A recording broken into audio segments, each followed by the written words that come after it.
Welcome to Too Fond of Books. My name is Janelle, and this is the week 4 wrap-up for March Mystery Madness. I can't even believe it. The month is almost gone. It's been so much fun. I've had so much fun chatting with you guys about the books that we've been reading. I've read some great mysteries, and I'm going to do an official wrap-up video on the 31st. So for today, I'm just going to talk about the books that I read this past week. Before I do that, I need to show you the book that I found for yesterday's 2x2 mystery game, and I needed to find a mystery with a professional detective told in the third person. So I am going with Missing American by Quarty. Sorry. This is the first book in the Emma Jean investigations. She is a private investigator. It says in the front here, introducing private investigator Emma Jean, whose first case leads her to the murky heart of internet scams in Ghana. So I'm really interested to get to this one. It sounds great. And I don't know that I've read a mystery yet set in Ghana. So yeah, that makes it even better. Stay tuned to the end of this video and I will play another round in the 2x2 mystery game. I'm going to start off with 2 books that I did not finish. The first one is Double Double by Ellery Queen. Now this one, I do plan to read this one. It was just not grabbing my attention at the time. So I decided to put it down, try it again later. It's definitely a book that I do want to get to. It just was not grabbing me when I was reading it. It starts a little bit slow and there's a lot of information right in the first few pages, and it was just not working for me, but I'm gonna give it another go. The other book that I did not finish was In Cold Blood by Jane Bettany.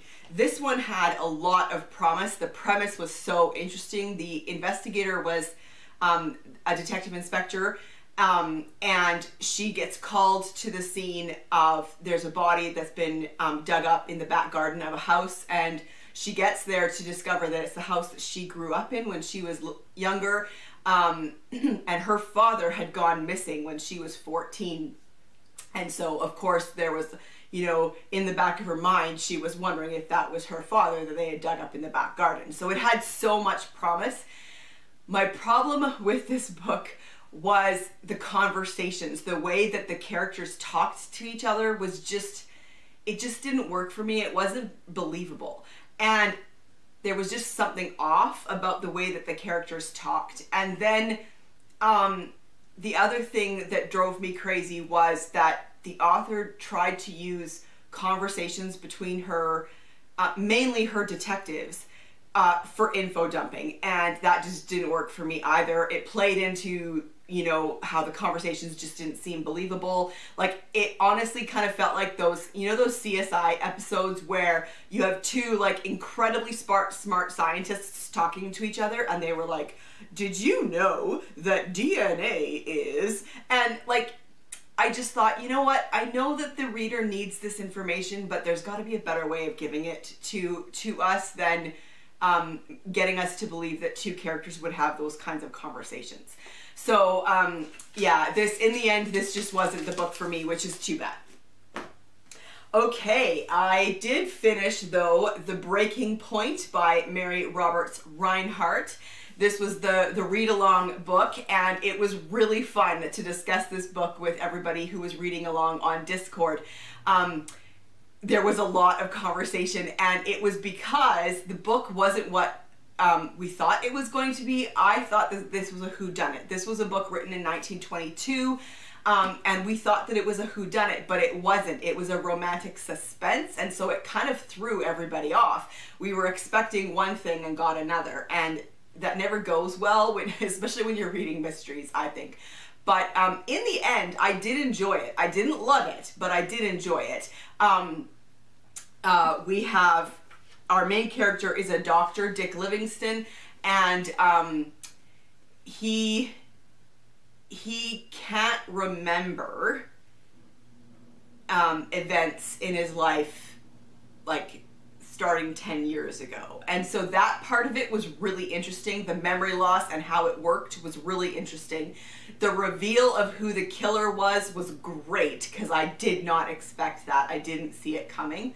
It was a very slow burn though. It was very slowly paced. And I have to say it was a bit uneven. Like the first half of the book was really slow. And I was constantly like, okay, when is some action gonna happen? And then the second half of the book, it did actually pick up and the pacing was better, but it did feel a bit uneven. So I did enjoy reading it, but I really enjoyed discussing it with everybody for sure on Discord. And then I read The Woman in the Blue Cloak by Deon Meyer. This is a Betty Kriesel mystery. This has been translated from Afrikaans by K.L. Seegers. So this is set in South Africa, and a woman's body is discovered kind of by the side of the road, and they need to investigate. Captain Benny Grizel and Von Cupido. They work for the Hawks, the Directorate for Priority Crime Investigations. I've never read anything by this author, but I did enjoy reading a book set in South Africa. This was a short, quick read, interesting mystery. There was stuff about the art world, which was really interesting, especially old Dutch masters. So this was a fun, quick read. Oh, and this, it fits for March Mystery Madness because, wait for it, I can't remember now.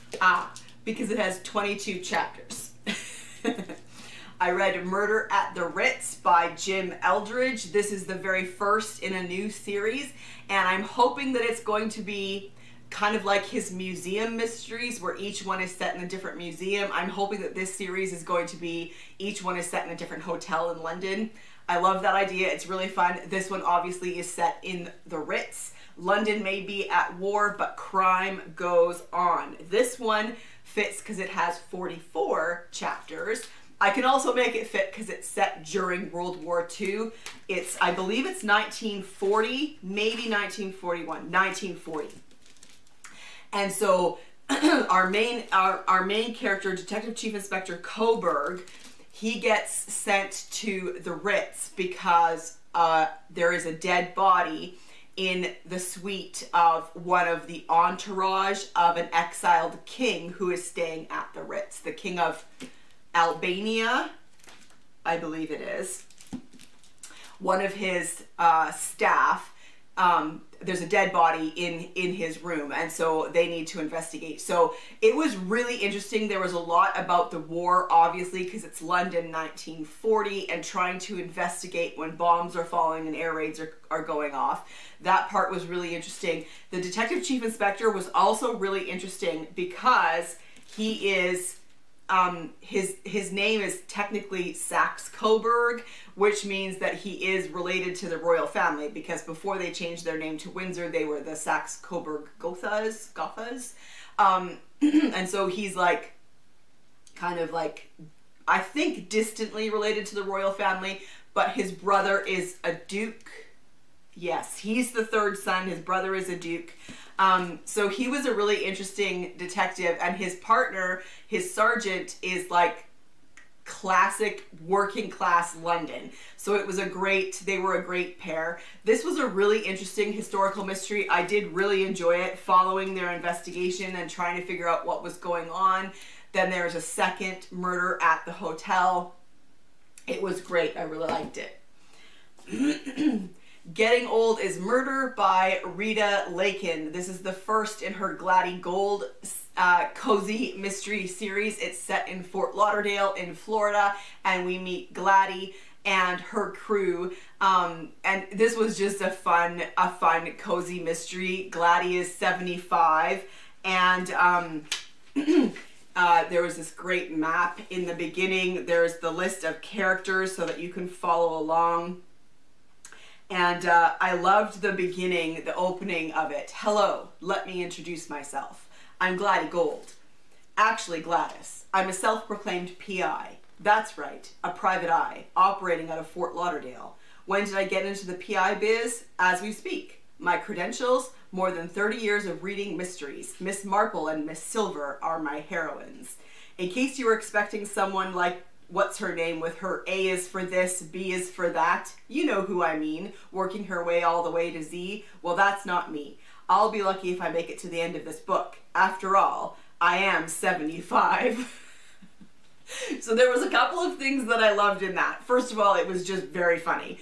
I love that she mentions Miss Marple and Miss Silver. I love that she mentions Miss Silver, especially because that's the detective of Patricia Wentworth's books, and though she just does not get talked about a lot. This was published in 2005, so I thought that was fantastic. I love that Gladys Gold is a mystery lover. She reads lots of mysteries. And then she does mention later, she remembers the name, that it's Sue Grafton that she was talking about. The A is for alibi. I thought that was great. And then, so I did enjoy it. I enjoyed the characters. The mystery was pretty good. People are dying in their building, in their complex. And so she decides to investigate because she can't get the police to take it seriously. And so I did like it, but it wasn't as funny as I thought it was going to be from those first 2 paragraphs. And actually some really serious issues were brought up that you know, kind of held it back from being a really funny, lighthearted cozy, but I did enjoy it. And then I listened to a book that I wanted to reread this series, and I decided to listen to it. It worked out great when I listened to Murder in Old Bombay as a reread, and so I thought I would do the same for this. This is Snobbery with Violence by Marion Chesney. This is a newer edition, and they put MC Beaton as the name, but when they first came out, she used Marion Chesney for these. They're historical mysteries set in the Edwardian time period, and this was a delight to listen to. I loved it. It was great. The narrator was Davina Porter, and she did a great job. In this series, there's only 4 books in this series. We meet Lady Rose Summer. She's like 19, I think. She's quite young, and she's just had her season in London. She's, you know, her parents are bringing her out, and you know, they're desperate to get her married off well, and she's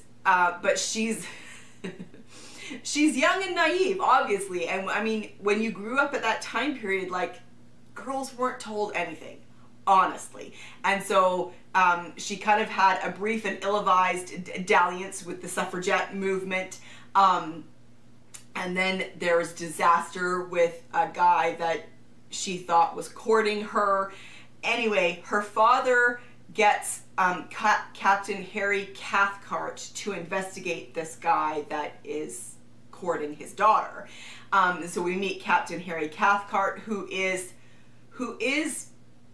kind of high society, but he's looked down upon because he does these investigations for people, so they consider him working class. And then, of course, there is a murder. Rose goes to stay at a house. She goes for this house party, and there's a murder at the house party. And so it was just fun. Rose was a great character. I really liked her. Like, she wants to be independent and she wants to learn about the world around her, but she is so naive, and she just does not get the differences between her class and the other classes. And so that part was really entertaining. There's a lot in here about the class system, but it was just a really fun reread, and I did enjoy listening to it. 50-50 fits because 50-50, 2x2 is, so that's perfect. This is next up for me in the Eddie Flynn series by Steve Cavanagh.